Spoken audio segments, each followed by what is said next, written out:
Hey, what's up, everybody? So, before we get started, wanted to let you know there is a free focusing course at everydaysnapshots.com/focus. I hope you check that out and learn something about focus. I know that there are some things in there that I wish I knew a long time ago because I look back at some of my pictures in the early days and say, ooh, I wish I knew how to use my camera better. But you can do that right now. Go over to everydaysnapshots.com/focus and watch that video. I hope it helps you.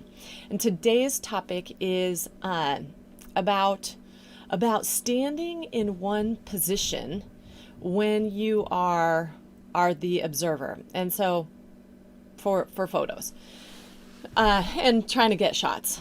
How I choose my spot is based on number one, the light, and number two, the backdrop.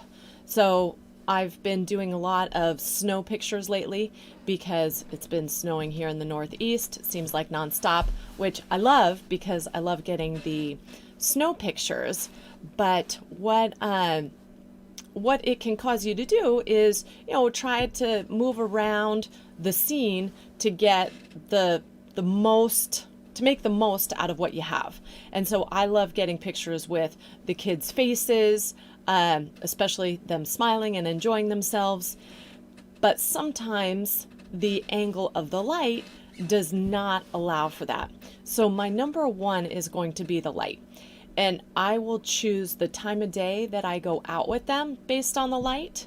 And then the second thing I do is choose the backdrop. So back on the light. When I'm choosing the time that I want to go out with them, I will encourage them or plan my day so that we're going out in more of that golden hour or two before sunset. And what happens there is you get that really nice low sun, and then you get the rim lighting because the light is coming from behind them and it's lighting them up from around. I just absolutely love that.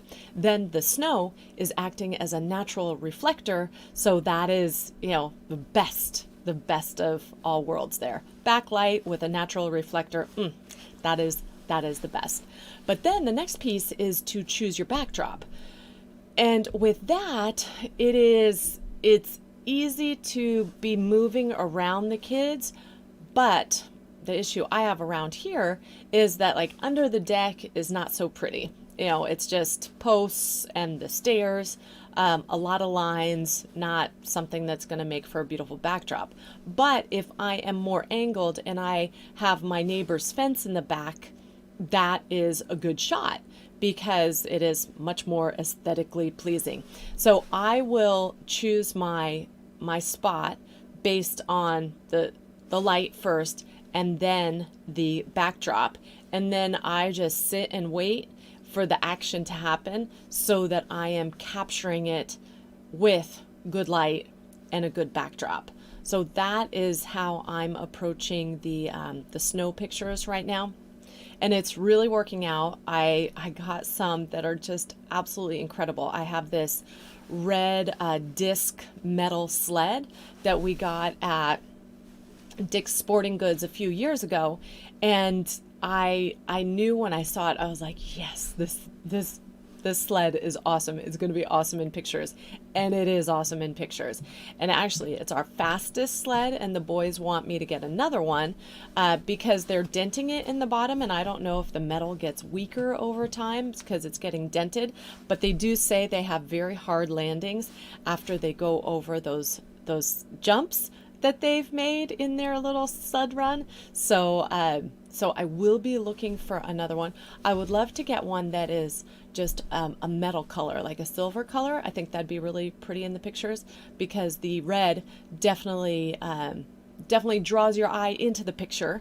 And I don't want it to be distracting, but you definitely notice it. So I'm gonna be on the hunt for a silver sled. If you see silver metal round sleds anywhere, Etsy or eBay, shoot me a direct message and let me know, because I really do want that.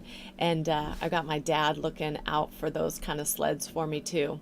And actually, he has a sled for me that's one of those old-fashioned wooden ones with the metal runners. So this summer, I'm going to see him. He's out in South Dakota. So he's got that for me. I beat my sisters out for that, so now that's mine. Yay. And when the kids aren't using it, I'll use it as a little prop on the front porch, front step for a decoration around Christmas time. All right, I hope that helps you. So just to review, when you're taking pictures of the kids, choose first the light and do what you can to get the good light. And I do want to note though, I will go out when the light is not low. I'll go out in, bright midday sun, but then I'm using that and I am making sure that I'm not having them look directly at me, because you're going to get some weird shadows over their faces, which just I'm not crazy about. If I am out there during the direct sun, I'll look for shade areas. So how the house is, we get some shade, and then there's also a tree in the back where I can get some shade, and actually the neighbor's house provides some shade too. So I can get some awesome shots in that direct the midday sun time, but I'm in a shaded area, and again having that natural reflector of the sun. The second piece of this is choosing your spot based on the background.